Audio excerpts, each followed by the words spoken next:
Morning, folks. Welcome to our live webinar hosted on Zoom. My name is John Farrell, and I'm a partner on the privacy team here in Mason, Hayes and Curran. And I'm joined today by my colleague, Robert McDonagh, who's also a partner on the privacy team. So this morning, we're going to look at something which I know is on a lot of people's radars at the moment, and that is around how do you manage your obligations to staff to keep the premises coronavirus free when also staying within the lines of what is permissible under GDPR. And this is part 2 in our Getting Ireland Back to Work webinar series, following on from the one which was run by our employment colleagues at the end of last week, which I would encourage you, if you haven't had the opportunity to watch it yet, to go back and have a look at that. So those of you that joined myself and Rob for our commercial contracts webinar a couple of weeks ago will know that myself and Rob tend to run our webinars in a conversational style, where we explore a series of different issues or topics that we're seeing coming up in practice and just talk through our thoughts and ideas around those. We do have some slides with each topic and some broad talking points. They're really there just to really keep myself and Rob on track from a timing side. So we want to try and keep this as practical as possible. So we're going to leave some time at the end to answer questions. So do feel free to type them into the Q&A box and we'll go through as many as we can at the end.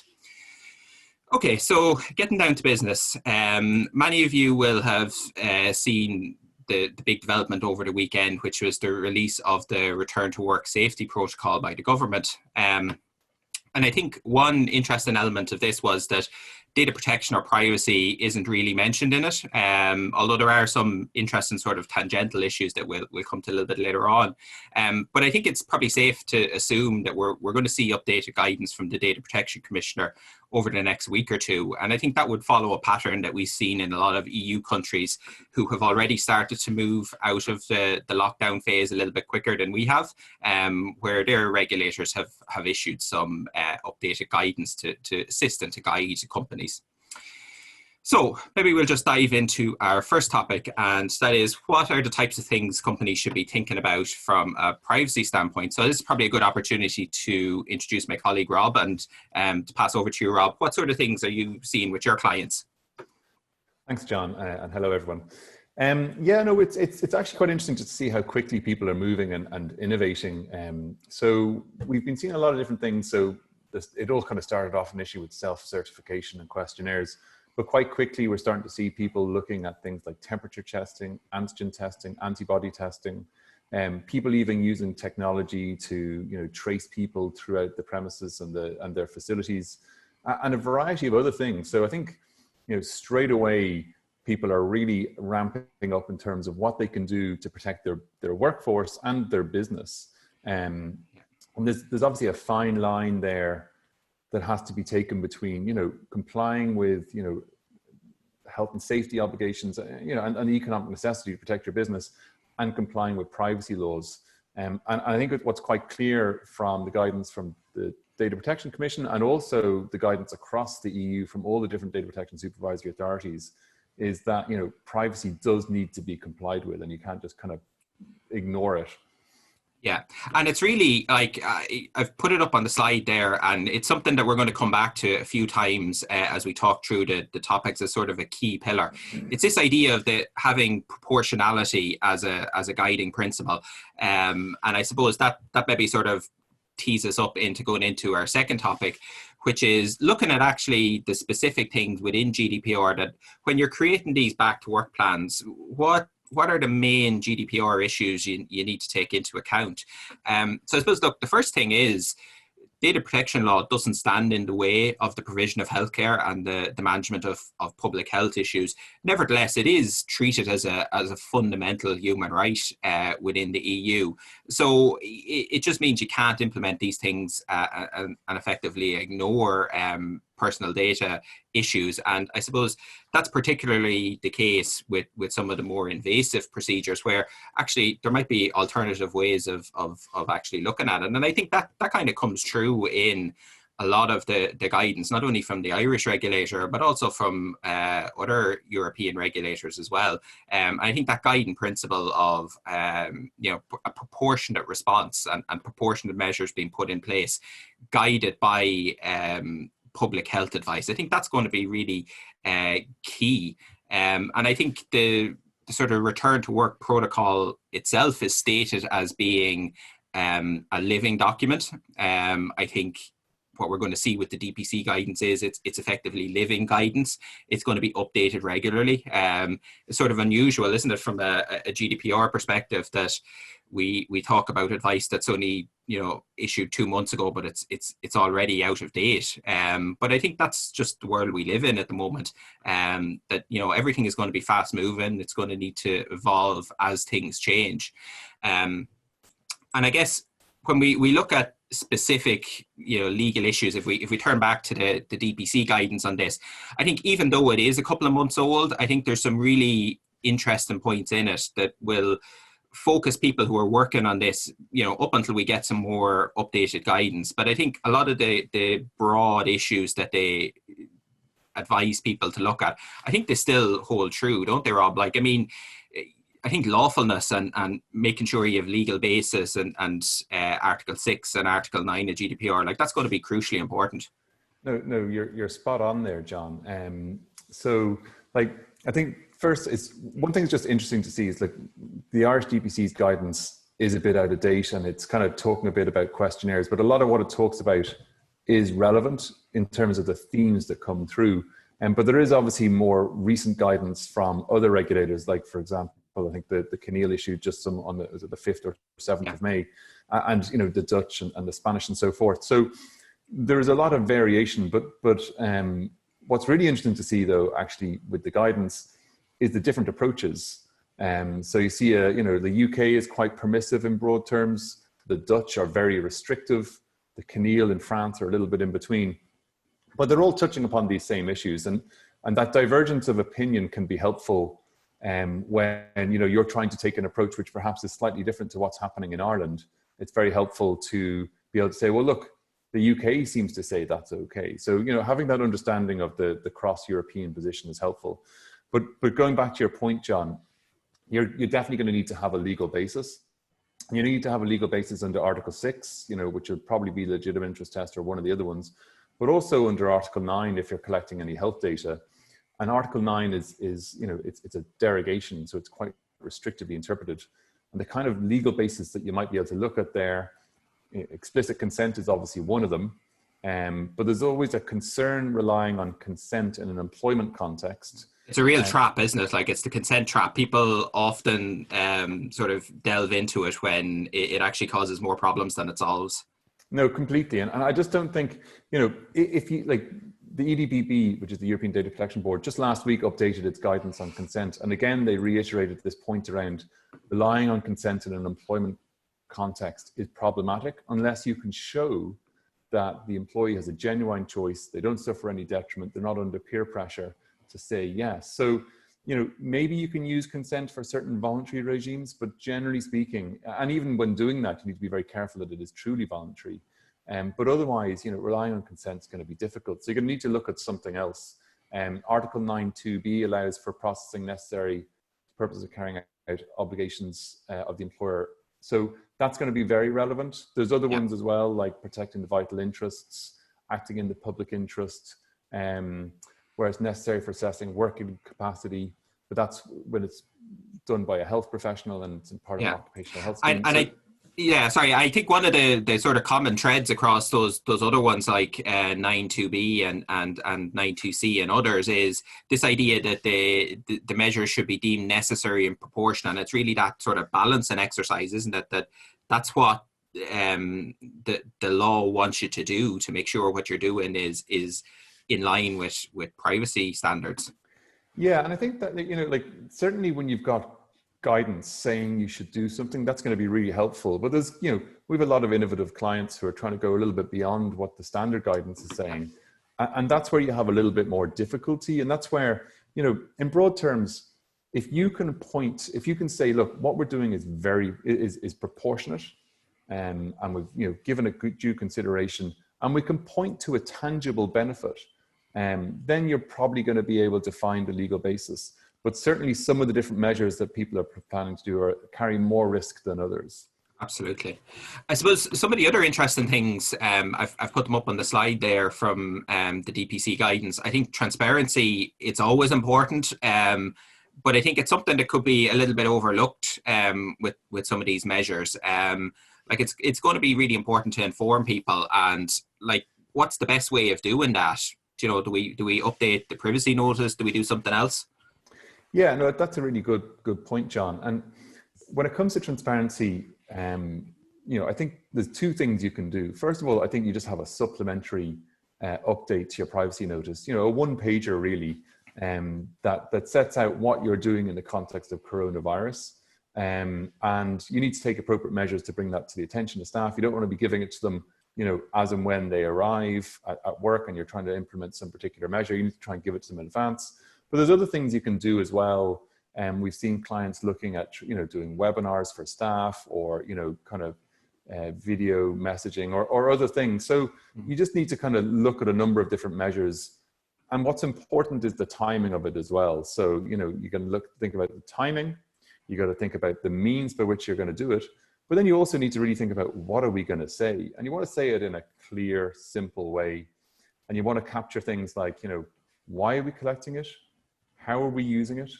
To whom are we giving it? How long are we going to keep that information for, which is something we'll come back to later.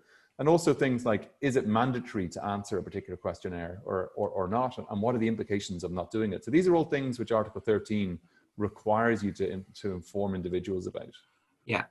And confidentiality is another interesting one, and something the DPC guidance focuses on. And we touch on it again in one of the later topics. But I think it's a really difficult balance. And sort of before the lockdown, it was probably the most asked question of, how do we treat suspected cases or positive cases within an organization? Who do we tell? Can we tell all employees? It's a tricky one, because how do you get that balance right? And I think it's going to be about having good access controls. Good reporting lines is something that's emphasized in the return to work protocol. And I think that's, it's going to be a little bit difficult to work through in practice, because every organization is going to be different. But I think it's something that, will need a little bit of thought.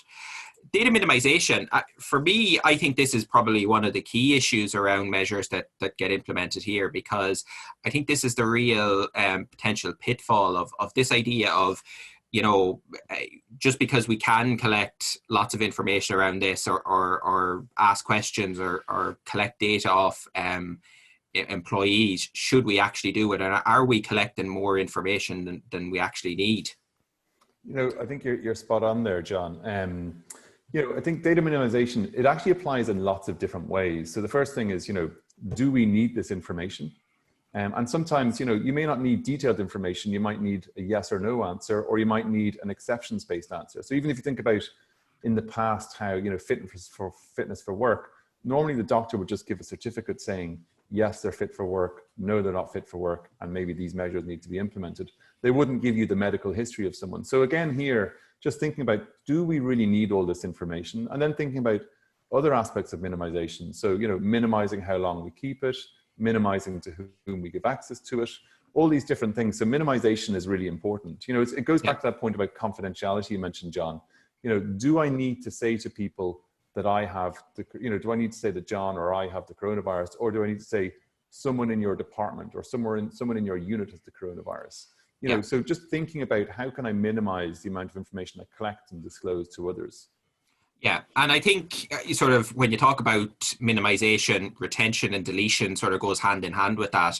And I think it's again, it goes back to, look, if you are collecting information, you need to be a bit dynamic in terms of how you deal with it. You shouldn't just sort of put it in with your normal data retention practices. And I think, as we've seen from the GDPR implementation, I think Ireland is a nation of hoarders. We don't like to throw away information just in case it's needed. But I think there's a real sense coming through the guidance that, if you are collecting information here and you do have a good justification for it, you need to think about, look, how long do you need it? Because the reality is, a lot of this information will have shelf life. If you get a report from somebody that they don't have it, I mean, that's going to be out of date. They could have it in a week's time. So, you shouldn't just be hoarding the information. Yeah, and I think there is a balance on the other side of that, because, you want to make sure that you can defend the processes that you've put in place and you have done things. So it may be the case that, you might delete certain records, but maintain a record of the fact that you did get an answer to that questionnaire from a particular person. So on the one hand, you're deleting as early as possible. On the other hand, you're recording the fact that you have engaged properly, with the return to work protocol and ask people appropriate questions. Yeah, absolutely. One thing that I sort of has come up a few times on client calls that I've been on is this idea of a data protection impact assessment. And I suppose for those of you that haven't dealt with DPIAs previously, these are effectively assessments which can be used to identify and mitigate against data protection risks arising from new projects. And when GDPR came into effect, it designated certain higher risk processing activities that would require a mandatory DPIA. So I guess the first question with measures being introduced around coronavirus is whether it falls within the mandatory category or not. And I guess while the mandatory categories, if you look in GDPR, does capture things like some large scale processing of health information and forms of monitoring and things like that. I think it's probably fair to say that most measures won't fall within the mandatory category, but I think that shouldn't be the end of the story. I think particularly if you're doing something a little bit away from what the strict public health guidance is or the guidance from the regulator, there's nothing to stop you, Rob, from doing a voluntary DPIA or a sort of a DPIA light or something like that. Yeah, I think so. And whenever you have an engagement with the Data Protection Commission or any other supervisory authority, it's always really helpful if you can show that you've applied your mind to data protection and that you have, given it due consideration. So if you have, if you do some kind of process, even if it's a DPIA light, and you document what you've done, it has the benefit of any engagement with any regulator, but it also has the benefit of making you properly think things through. And just going back to your point there about, is a DPIA mandatory? There are going to be definitely certain measures where I think it will be. So, you've got the Dutch regulator coming out and saying that you can't do temperature testing. So, if you're going to do temperature testing, I think that's something you probably will want to do, because certainly when some regulators are saying you can't do it, it's got to be in that high risk category. The questionnaires, it's that kind of maybe not. So it's just about giving it some thought. But I think even if it's not mandatory, I think it's definitely worthwhile doing some kind of documented assessment. Yeah, absolutely. And you're probably the same. I've done lots of these DPIAs over the past couple of years, and we never get through it with working with the organization. We never get through a DPIA without stopping at some stage and going, the company saying, well, actually, we hadn't thought about what we would do in that type of scenario. And I think that's the real value of DPIAs, or that sort of assessment. It doesn't have to be a formal DPIA. It sort of forces you to work through the life cycle of it and think about, well, what if this happens? What do we do? Or, if this thing changes, how do we pivot and react to that? And I think that's where, going back to what you said, regulators like to see that, because it shows, look, even if you got something wrong, at least you had a good effort at it. You tried your best. You took what you thought was the right route and implemented changes, and you had privacy issues at the heart of what you were doing to try and mitigate any of those really invasive measures. Okay, so we might just jump on to the next topic then. I guess, creating that back to work plan and what is the role of privacy in the plan. So look, I guess the first thing is the government roadmap and the return to work protocol can really be used as a sort of a general guideline around this. I think, it's going to be supplemented by guidance from the regulator, but I think it's useful for looking at different phases of, when offices and other workplaces will start to reopen. And I think particularly the return to work protocol is very helpful in a lot of those sort of day-to-day sort of operational issues. I think, lots of companies are thinking about things like phase openings and rotas for staff returning into the office. But I think one thing we probably shouldn't overlook, Rob, is the continued importance of work from home. And I guess, with the lockdown, everything sort of happened so fast, and we went from a situation where, work from home was a benefit that, people working in, cool companies got to do, but everyone sort of ended up having to do it. And there could be some gaps around in the policies and procedures you have in place. Yeah, I'm glad to hear you mention the cool companies, because Mason Hayes has working from home, so yeah. they're obviously quite cool. But yeah, no, you're right, because like whenever firms and companies were rolling out working from home, it was something they give a lot of thought to at the time. And suddenly the pandemic came along, and suddenly everyone's working from home, and they're working at home at a scale that was never envisaged. And so I think, and it's going to be here for a long time. So if you haven't got a working from home policy in place, it's the kind of thing that you should be doing. And a lot of it's quite practical, in terms of, keeping a clean desk, shredding it, not letting your kids, draw on some of your confidential files and bring them to the playground or the park. Other things are, proper use of video conferencing apps and other things like that. So I think, if you don't have a policy in place, you kind of need to have one in place, because this is here to stay, and it's here to stay at a scale that was bigger than anything that has happened before. And I think, regulators have kind of understood the pace at which people had to move, and, the privacy regulators were never going to come down like a ton of bricks on people for, once they were doing their best around work from home. But, work from home is not, as you said, it's not going to disappear anytime soon. So, while office reopening is a key focus for a lot of people at the moment, you shouldn't overlook any potential gaps that may have been there, particularly if you didn't have a well-structured work from home policy, and you're kind of maybe going back and looking at filling in some of those issues now. I suppose maybe to move on then to the actual reopening plan and again to the return to work protocol. I think as I mentioned at the start, privacy and data protection isn't specifically mentioned. There's obviously a lot in there from an employment and a health and safety law perspective. But I don't know about you, but there was definitely a few things that jumped out at me as having potential privacy impacts.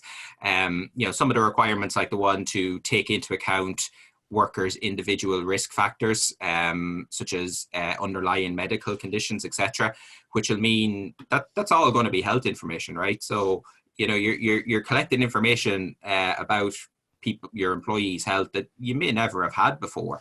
There's a lot of focus on reporting lines and how you manage that information within the organization. And I think the idea of this return to work questions that need to be completed by employees at least 3 days in advance of returning to work. I think that's interesting, Rob, because it kind of brings us back to something that was a kind of a focus of the DPC guidance, and particularly a lot of activities that companies were doing back before lockdown, where there was this kind of self-certification or questionnaires, and there's lots of questions of, have you traveled to these countries, or have you displayed symptoms? I think it's going to come back into focus with those questions that need to be asked. But I think there's a lot of different ways of doing it, isn't there? You need to decide the self-certifying or questionnaire route. Yeah, I think there is. I think in devising these questionnaires, there's different ways you can go, and you can ask for lots of information that maybe you don't really need.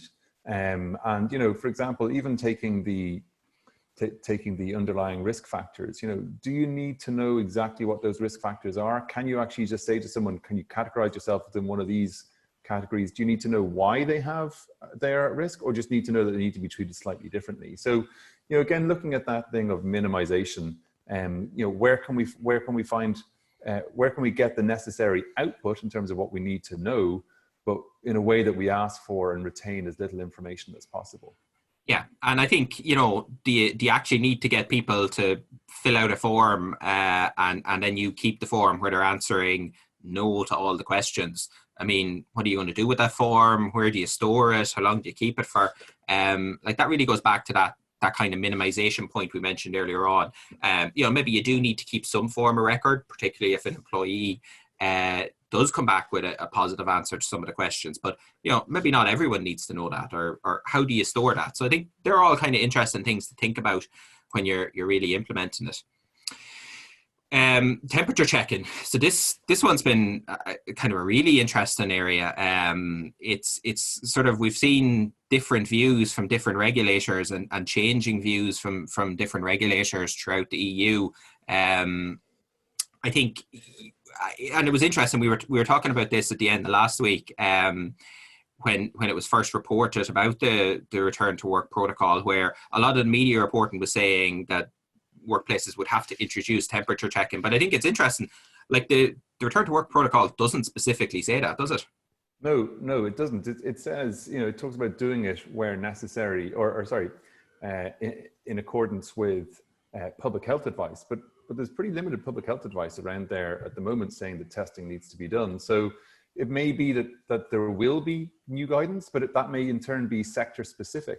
Yeah. So I don't think there has been you must go out and do temperature testing. And if you are going to do it, you need to look at it really carefully. And this is, it is unfortunate that the EPC hasn't come out with its own guidance yet. I suspect they will, and they're perhaps waiting for this the return to work protocol to come out. But certainly, we've seen the Dutch saying you can't do temperature testing.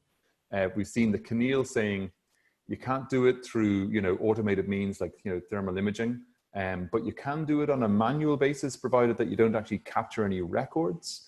We've got the UK, the ICO in the UK, looking quite permissive in their approach to it. So it's just, there's a very different approach being taken in a jurisdiction by jurisdiction basis. So I think certainly if you're doing it in Ireland, looking at the current position, the fact that some regulators are kind of coming out and suggesting you can to some degree is helpful if you're trying to justify your position there. But I think you're really going to need to look at what's happening with the Irish guidance as it comes out. And I think also if you're going to be looking at rolling this out on a pan-European basis, you really do need to look carefully at it across Europe. The Dutch have been very clear in saying high fines for any testing. Yeah, and I think this is another one where actually carrying out, I think the questionnaire versus the self-certification is a little bit more easier to deal with. But here, sort of running through how you're going to implement it and the steps you're going to take and what will you do if X happens. There's so many layers to this. Like even just setting it up physically, you shouldn't have, if somebody fails a temperature reading, you shouldn't have them exiting the building past all the people queuing up for it. There should be another exit out. So there's a lot of kind of nuances in it that actually carrying out the sort of an assessment or stress testing the measures will make you think about those in a little bit more detail. Yeah, and even just John, just before you move on, I think this is also one of those areas where it's worth thinking about, there's mandatory testing, but then actually you may introduce voluntary testing, So there's different ways to do this. And it may be the case that you just ask people to do it at home or you ask them to do it in the office or at the building. So there's different ways of doing this if you are going to do it. And so it's just worth thinking through, what do you really want to achieve and what's the best way to achieve it? Is it mandatory or not, or so forth? So there's just different things to think about there. Yeah, and I think, what we're seeing even from the regulators where countries are starting to reopen, anything beyond a sort of a go, no-go system where you're actually recording information about specified individuals, that goes into the higher risk category. I think that's definitely one thing that's coming through in the guidance. So I wouldn't be surprised to see a similar approach from the Irish regulator. Just moving on to testing then, and I've seen a couple of companies suggesting ideas around this, as the likes of antibody testing, for example, scales up. Again, this is a tricky one, isn't it? Because, can you do something mandatory around this? Should you be doing it? Should you be trying to run some sort of workplace scheme where you provide tests, or should you be, asking employees to go to their doctor? I think there's a lot of tricky elements with this. I think the science behind it is one, in terms of how effective these are.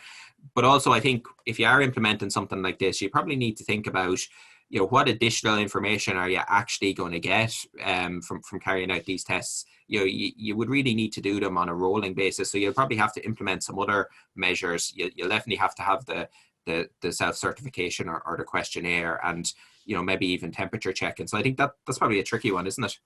Yeah, and this is the thing, and it's the point we talked about earlier. We talk about, and this is what it always comes back to, is this proportionality, right? So proportionality is really looking at, I want to achieve this outcome, and so I want to know if people have, the coronavirus, and to do that, I'm going to do quite invasive testing, for example.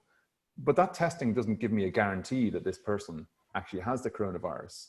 So when you look at that's where the science comes into it. Am I getting a real tangible benefit? Am I getting really accurate information versus the intrusiveness of the testing that I'm doing and the type of records that I'm keeping? And these are the things that you need to kind of look at. And I think certainly, even looking at what you might do from one company to another, in certain companies which are higher risk areas, there's going to be a greater justification for more privacy intrusive measures versus other ones again. So it's really looking at the whole wider kind of factual matrix to see what comes into that. Yeah, I think it's the difference between if you're running a chain of nursing homes versus if you're a law firm. And that's the law firms being always high risk. Oh yeah. One interesting one actually, and so really interesting for me because I just love technology as a whole. Is this idea of sort of technology solutions? So if that's workplace apps or certain tracking systems, I think this is interesting because it's so varied. Like, people are innovating as technology companies always do, and coming up with potential solutions and potential things to, help organizations manage this. I think the main thing I've taken away from looking at the different potential options out there is that, look, there's going to be some helpful stuff in there, but some of it falls into the category of, am I actually just collecting this information or doing this just because I can? The technology's there to let me do it. Am I actually getting a tangible benefit out of it? Is what I'm doing really invasive from a privacy perspective, but not really getting any bang for my buck? Like, I think that's probably the main problem with some of the options, isn't it? Yeah, well, it's like, am I getting information that I don't have otherwise? Yeah. And if I do get information I don't have otherwise, is it really going to make a difference? Because if not, well, then you shouldn't be doing it.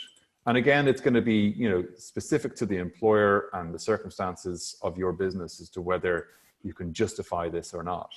And then, like, the other thing that comes from all these different measures is, you have to look at, well, what happens if someone does have a symptom or if they do have something which is indicative or what have you, and what's your policy around that? Because you need to have clarity for staff. Are they required to work from home in that situation? What if they insist on coming to work? Can you make them go home? Things like, will you put them on paid leave if they, or all the different other elements to it, and how long are they out of work for, and so forth. So you do need to have, not only give consideration to all the privacy impact of what you're doing, but you also want to give people clarity as to what happens in different scenarios and have a consistent approach in that regard. Yeah, and I think, that's particularly the case, I think, with some of these technology options of, some of them kind of work almost like mini contact tracing. And like, we've seen the different regulators and even at the European level looking at how governments are going to roll out contact tracing apps and things like that. And, the voluntariness of it is one of the important factors, albeit that we need, high numbers of people signing up to it. But I mean, if you're kind of imposing mandatory, contact tracing via, swipe cards or logs or something like that, you really need to make sure this is going to give me a good outcome to towards protecting employees versus not doing this. And particularly, I think if you have a massive campus where a person, might only be in certain parts of it, maybe you could see something like that. But, a typical office, like if me or you were to test positive, you need to let people know on the 5th floor, the canteen, probably the lobby. But other than that, you can probably find out most of the information from talking to the person themselves. You don't need to go back and monitor where they've been in the building. So I think, there's a lot to think about in that. And again, without clear guidance, I think that's definitely one to carry out some form of assessment with. Yeah. And actually, just one other thing before you move on there, John. One thing that some people have been looking at is, can they actually require their staff to use the contact tracing apps? And can they require them to disclose information to them, in terms of the results they've received from those apps? And I think that's an area that's probably going to be problematic. The whole idea of these apps that are supposed to be on a voluntary basis, and that's the basis in which they're being rolled out. And for them suddenly then to become non-voluntary, I think is going to be problematic. You need to have a pretty compelling case, I think, to be able to go that far. Yeah, absolutely. Okay, on to our next topic then. So we've kind of touched on it a couple of times. This idea of planning across jurisdictional reopening, particularly if you're sort of a larger multinational, and what are the different regulators saying? I think we talked through it when we were looking at the temperature testing, for example. But you mentioned some of the approaches from the regulators, and in France with CNIL, where initially I think they had a stronger position against something like temperature testing, and now they've moved a little bit more towards saying, look, you can't do things like thermal imaging. But manual temperature verification at entrances on that kind of no-go basis without records being kept may not actually form processing at all. And I think it was something similar from a Belgian perspective. And I think the Spanish regulator was similar enough around that idea of this no-go kind of idea. But I think you mentioned earlier on, like the Dutch regulator, they appear to be taking a fairly strong position on this. No, they are. And I think, look, what this highlights is, one size doesn't fit all. And, if you are trying to plan a cross-jurisdictional program, particularly if you're, part of a US group, that the US, the laws there aren't quite as restrictive. So there's probably quite an aggressive approach being taken potentially in the US. But from a European perspective, what you need to do is, you need to come up with what is a kind of reasonable and proportionate baseline program. And look at that, be informed by what you know about the different jurisdictions. And then once you've got that baseline, you're going to need to test it with local council in different jurisdictions, because this is the GDPR after all. It is high risk fines. The Dutch has specifically talked about big fines in the context of testing. So, what you need to do, and what we do with clients frequently, is you come up with a baseline that you think is going to hopefully be okay, gets as far as you want to do. Then you'll do, we'll work with you in terms of just engaging with local council to see if there's any outliers where you might need to have a slight variation for that jurisdiction, or at least make an informed decision as to whether you're going to take the risk on it, and then move forward on that basis. Yeah, and that can be done typically like on an exceptions basis, where you're just asking those targeted questions. Exactly. It's not reinventing the wheel for every jurisdiction. It's about getting that baseline position that you're fairly comfortable with, and then hoping that you just need to make little tweaks from a local perspective. Okay, we might move on then to our next topic, which I think is our last one. So we've kind of touched on it a few times. It's about managing that information flow within the organization when you're dealing with COVID-19 cases or suspected cases. I know you're a real fan of this idea of staff portals and innovative ways of providing training and information to employees. Yeah, well, look, on the staff portal, to be honest, it can be pretty basic. It can just be like telling people an email address to send information to. But what's important is, you want people, firstly, like protecting your business, protecting your staff. You want people to know how to escalate something quickly, and so that you in turn can escalate things quickly to prevent, contagion throughout the business. So making sure people know how to communicate where they have symptoms is important. And then the second thing is, from a privacy perspective, it's also good because you're ensuring that information is going in through a funnel to people who've been trained as to how to handle that information. So, having clear communication lines, firstly, is the first step. And secondly, for people who are likely to find out, and that's not just people on the other end of that portal, because, I might talk to, another senior partner or, whomever it is that you're reporting to. Senior people are likely to get questions asked or told themselves. So you need to give training to people and say, look, you don't need to go shout out that John has the coronavirus. There's other ways to deal with this. Yeah. So telling people how to deal with it, and that's an important part as well. Yeah, and like this is the sort of thing that can kind of go wrong. Where somebody does test positive and doesn't want their name disclosed to other employees, and it gets out there, that's the sort of thing that prompts that person maybe to make a complaint to the Data Protection Commissioner. And I think, once a complaint goes into the Commissioner, they have an obligation to look into it. So I suppose it's trying to have those clean reporting lines and the training there to try and limit these type of issues, because I think if you are going to come unstuck, it's probably due to a complaint or something like that. So I think they're all good points. I think just to touch then on the last point on this is around disclosing names of people. I think, particularly at the start of the crisis, I was getting a lot of questions around this of, can you inform other people, even on a more limited basis, of identities of people who test positive. And I think it's a really tricky one. What we have from the DPC on it says, it's not that you definitely can't do it. There might be circumstances where you can, but not in every instance. And I think, it's trying to figure out what those special circumstances might be. And I think another common pitfall, I don't know if you've got these type of questions, is where people will say, well, look, if we just go to the person who tests positive and say to them, look, can we release your name? Do we have your consent to do it?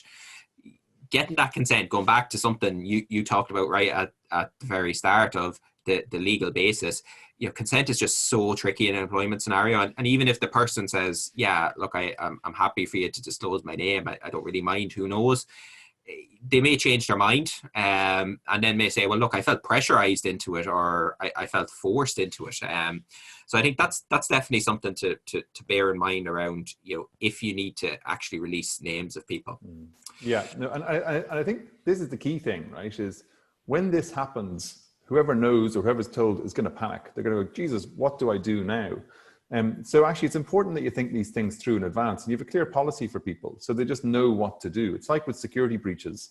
If you have a good security breach response plan, it's empirically been shown it has a significant impact in terms of saving you from the harm suffered otherwise. It's the same here, just telling people in advance what to do, so when it does happen, people don't panic and they just know how to react. I think it's really important. Yeah, absolutely. Okay, I'm going to put you on the spot, but you have the slide benefit in front of you. So what are your key takeaways just over the last couple of topics we talked about? Yeah, look, I think the key overall thing is this thing of proportionality and minimization. So everything you're looking to do, there needs to be a tangible benefit. And, the benefit you get needs to be, proportionate to the impact. So just have that in mind all the time. I think documenting the assessment that you've done is really helpful in terms of any engagement from the DPC. It's also helpful to have policies so people know what to do, so they're not panicking. Transparency is critical, right? If you don't tell people what you're doing with their data, you're clearly going to be in breach of the GDPR. It's just a minimum that the DPC is going to expect. Whatever about where you kind of push the boat out a little bit in different areas, if you don't have clear transparency, you're going to find yourself in difficulty. The reporting lines, education and training, it's an important takeaway.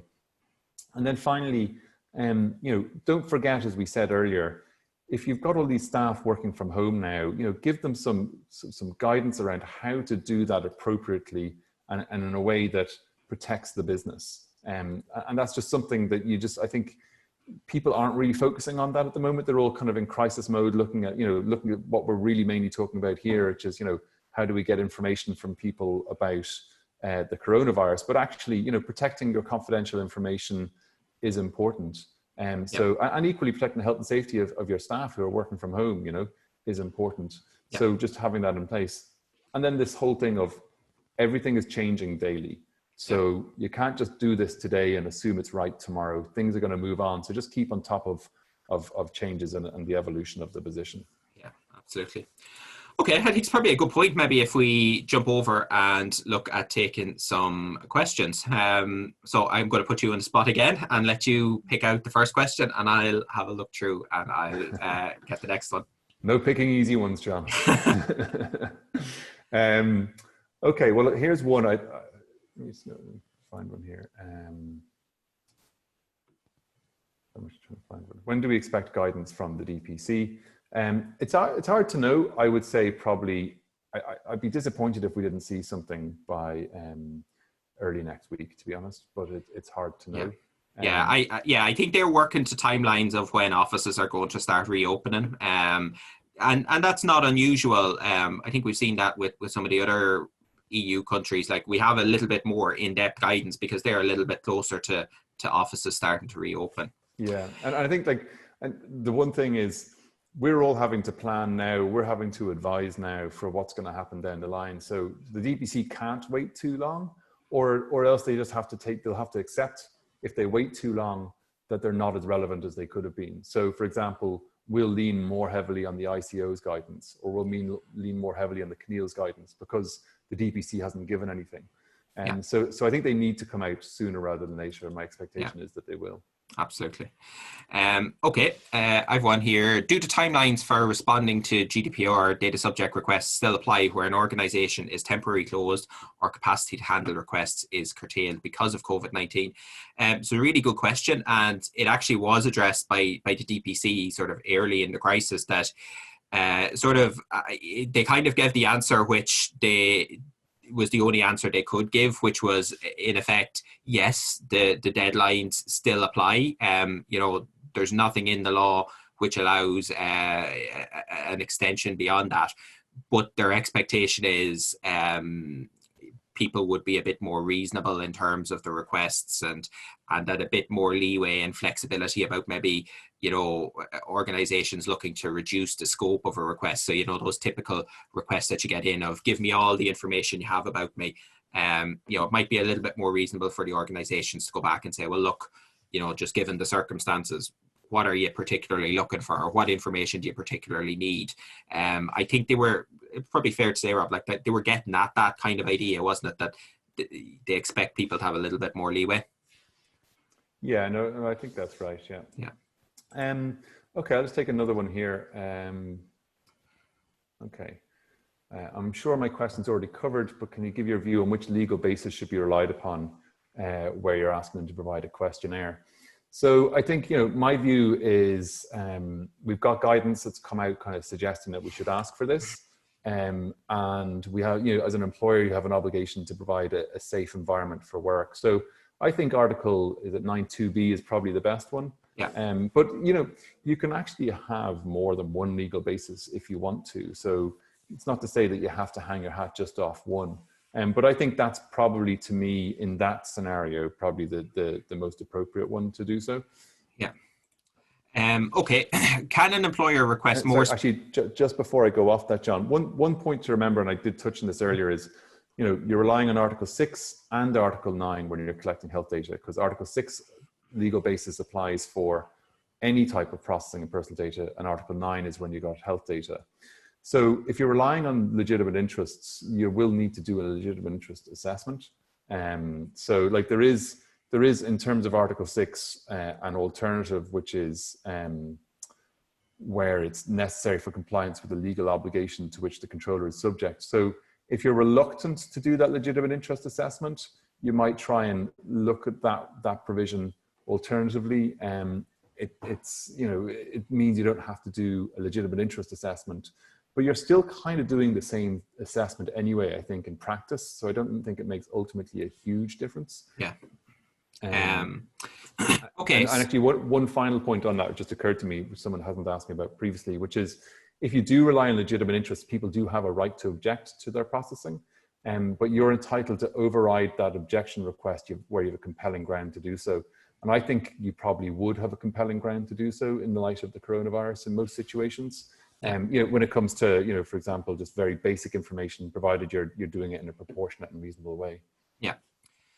Okay. Can an employer request more specific details of their employee's illness on medical certificates in light of the situation in relation to COVID-19?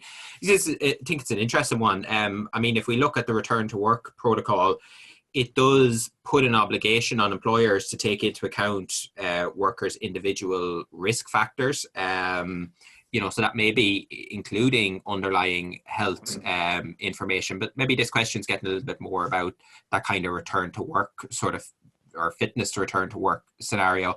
I think, look, again, it'll probably depend on the circumstances. You know, what are you trying to achieve out of it? And I think, you know, it may be possible, particularly with that obligation in the return to work protocol, if you're looking to protect vulnerable workers, you know, you might be justified in looking for more information, but it probably really depend on the circumstances.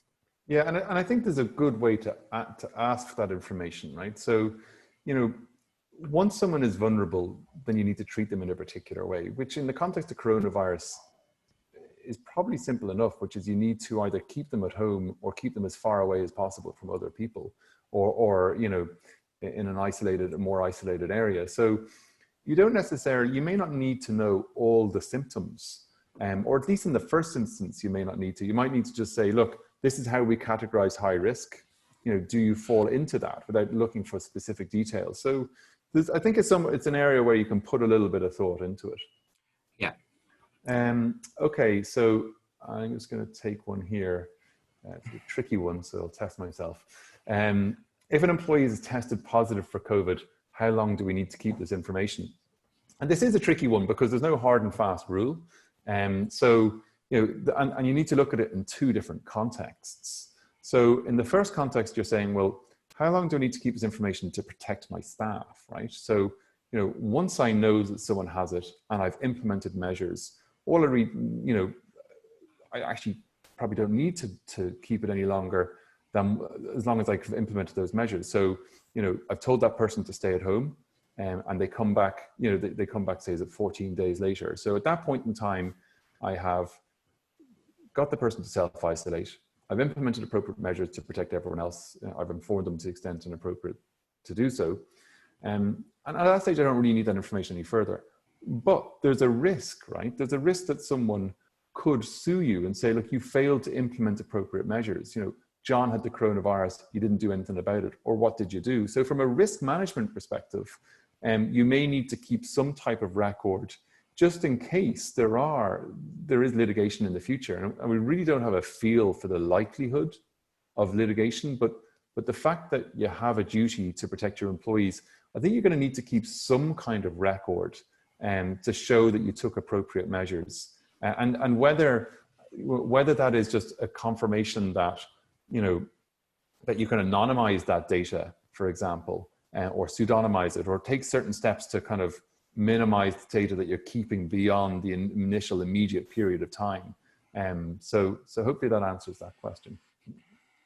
I'm going to take this one because I like the sports analogy in it. Can you enter into an additional agreement with employees to check temperature, etc., if they want to come to work, same as an agreement between supporters of football before they enter into a stadium? I think there's a few different angles to this. So I suppose the return to work protocol does talk about entering into discussions with unions and things like that. So I think, and particularly there's the sort of the employee representative, or multiple employee representatives that's envisaged, which sort of strays a bit more into employment law than privacy. But I think there's definitely a role there of, you know, you might be agreeing how you'd roll out a temperature checking program and taking in input. So, you know, you're getting the views of your workers. I think, you know, that's probably not going to be your legal basis. So if you're documenting this from a privacy perspective, you're probably not going to be relying on that agreement, because that is more akin to a consent, which I think is you know, as we mentioned, riskier from a privacy perspective. So I think you're still, you know, even if you have one of those agreements in place, you're still probably justifying it from a privacy perspective under one of those other processing grounds in Article 9.2, outside of consent. Okay. Okay, let's take one here. Do you think privacy notices should be updated? Privacy notices should be given to staff in relation to data collected and stored? Yeah, absolutely. You should be, and I think really, you know, you probably just want to have a short form supplementary notice, and you want to make sure that you're giving that out at appropriate junctures. So if you have a questionnaire or self-certification, you know, you want to include it with that. You want to have it available on your intranet. And you want to ultimately you want to update it into your more general privacy notice as well. But you can obviously remove that in due course when the pandemic hopefully passes. Yeah, I see there's some questions going into the chat box. So I think a couple of things in there. Some people asking, will we be doing a wider webinar? I think there probably will be one, definitely from the employment team. Not putting them on the spot or anything. Questions about getting copies of slides and things like that. Yeah, absolutely. And the webinar is recorded, so that will be provided as well. So I think I may have missed some questions in the general chat box. So if there is any there and you want to just put them into the Q&A, it just pops up a little bit easier for us to see. Okay, so I might just take one here. Where you have a small workplace, it may be obvious who the person with symptoms is. Are there any additional steps you could take? Yeah, look, I think it's a very valid point, and it was something myself and Rob were talking about a couple of weeks ago of, if somebody on the 5th floor where we work tested positive, and suddenly you seen the cleaning crew coming down to their desk, and John suddenly isn't there anymore, and there's a deep clean of his desk, probably fairly obvious that the person has tested positive. You're not seeing him in the office. So I think, look, there is a reality to that. If you have a small workplace, those reporting lines are it's not as important, I guess, because you only have a small number of employees, and the information is probably centrally going to one person. I guess I think it's still worth having some form of training, even just to say, well, look, we had guidelines and procedures in place where employees weren't meant to gossip about it, or we still did do what we could to respect the person's privacy. I think there will be leeway given to the fact, look, if there's only 5 employees and one person's not there anymore, or they're working from home, and you inform the other employees that somebody has tested positive, I think it'll be fairly obvious. But I think still it's worth going through the motions to say, oh, look, we did consider the privacy impact on the person as best we could. Okay, I might take one more, John. I'm just conscious of time, and then maybe you want to finish with one after that. Okay, so I'm just going to take this one here. In the case of non-employees visiting the building, e.g. service users, clients, suppliers, are there other considerations that should be borne in mind? I think broadly speaking, you kind of have the same considerations. From a transparency perspective, it's a little bit more difficult to actually bring this information to their attention. So one of the things that you can do is you can actually, when people are coming to the office or to your building, it's going to generally be on a planned basis going forward. So as a part of your process for making bookings for people to attend, you should be making efforts to bring your transparency information to their attention. You can also put a link to it in your footer of your email. So there's some steps you can take in addition to having some information on your website. So there's some steps you can take from a transparency perspective. And then there will be other considerations as well. So for example, consent is very problematic in an employment context. It's less problematic in a non-employment context, but you still need to look at this on a case-by-case basis. So for example, I've seen some guidance from one of the European regulators talking about reliance on consent with respect to suppliers. So it's not your employee direct, but what they have said is, that is an employee of someone else, and they will feel under pressure to consent to something that you're requiring, because they need to do that to provide the service which they need to do for their job with their actual employer. So at first instance you might say, oh, this is different, but perhaps it isn't, and that may be the same with other people. So I think consent, for example, remains potentially problematic, even with people who aren't your direct employee, because they might be an employee of someone else who needs to do this to perform their service to their job for that other employer. Yeah. Okay, well, look, I think that's probably a good point to sort of wrap it up. I think, look, the key takeaway for me is that, this crisis is sort of creating unprecedented levels of uncertainty for businesses, and really trying to get that balance is tricky about protecting employees from your health and safety side, but also not being overly invasive from a privacy perspective.